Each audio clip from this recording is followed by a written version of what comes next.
शब बारात की आमद है। अब एक सिलसिला शुरू होगा कि लोग सोशल मीडिया पे, व्हाट्सएप पे, फेसबुक पे एक दूसरे से माफ़ी मांगेंगे। बस वो एक ब्रॉडकास्ट लिस्ट बनाई है और उसमें मैसेज जो है वो छोड़ देते हैं और वो 100-200 लोगों को पहुंच जाता है। तो ये माफ़ी मांगने का दुरुस्त तरीका है? एक है आइडियल तरीका, ठीक है, और एक है में वजह हो सकता है काम कर जाए। ठीक है, ठीक है। एक होता है कि आप तीर चलाते हैं निशाना देख के, ठीक है, और एक होता है कि आप ऐसे ऐसे करके ऐसे घुमा देते कहीं तो लगेगा। ठीक है, ठीक है। तो लाजमी बात है कि तीर अंदाजी इसे नहीं कहते। ठीक। इसी तरह माफ़ी मांगना भी उसे नहीं कहते कि आप जो है ना वो बिल्कुल जो है ना वो घुमा कर यूँ मार दें, कोई तो माफ़ कर ही देगा। माफ़ी का मतलब ये होता है कि आपने अगर किसी को तकलीफ़ पहुंचाई है तो आप उसके सामने शर्मिंदगी का इजहार करते हैं और उसकी दिलजोई करते हैं और उसके दिल को जो रंज पहुंचाया था वो रंज ज़ायल करते हैं, और वो बंदा समझता है कि यार ये अपनी गलती पर नदामत महसूस कर रहा है, लिहाजा ये एहसासात के नतीजे में वो आपको माफ़ कर देता है। माफ़ी का हकीकी मतलब ये होता है। तो लिहाजा माफ़ी जहाँ मांगनी है वहाँ पर ऐसे ही मांगी जाए।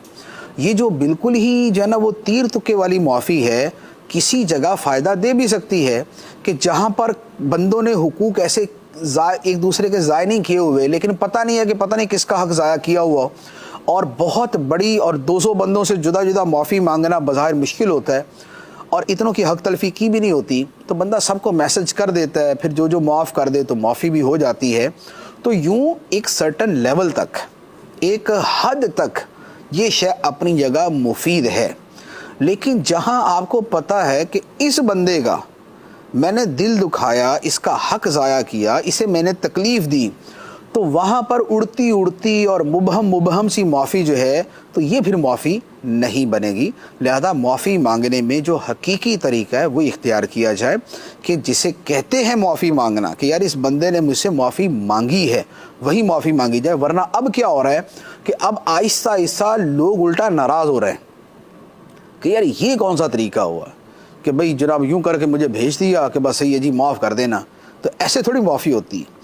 एक होता है कि एक बंदा इतने सारों से माफ़ी मांग ही नहीं सकता, जैसे अमीर सुन्नत भी मदनी चैनल के ऊपर कई मरतबा जो है वो इज्तिमाई एक अवामी माफ़ी मांगते हैं कि भाई मैंने कभी किसी का दिल दुखाया हो, किसी को तकलीफ़ पहुँची तो मुझे माफ़ कर दें। वजह ज़ाहिर है कि अमीर सुन्नत लोगों को जानते नहीं हैं और किसका जाने अनजाने में क्या हो गया उसका पता नहीं होता। तो अब उनके लिए तो मुमकिन नहीं है कि वो एक एक बंदे से राब्ता करे जिसका नंबर भी नहीं है, जिसका पता भी नहीं है, जिसका नाम भी पता नहीं है। तो वो तो इस अंदाज में कर सकते हैं, या और इसी तरह के जो अफराद हों वो कर सकते हैं। लेकिन ये नहीं है कि पूरे महल्ले को पूरा साल तंग करके रखा और पूरे जना रातें उनकी बर्बाद की और शोर शराबा किया, और अब आप जनाब जिसको कहते हैं ना कि बस वो अंडर द टेबल छोटी सी माफ़ी आगे बढ़ा दें कि जनाब माफ़ कर दें, ये माफ़ी नहीं।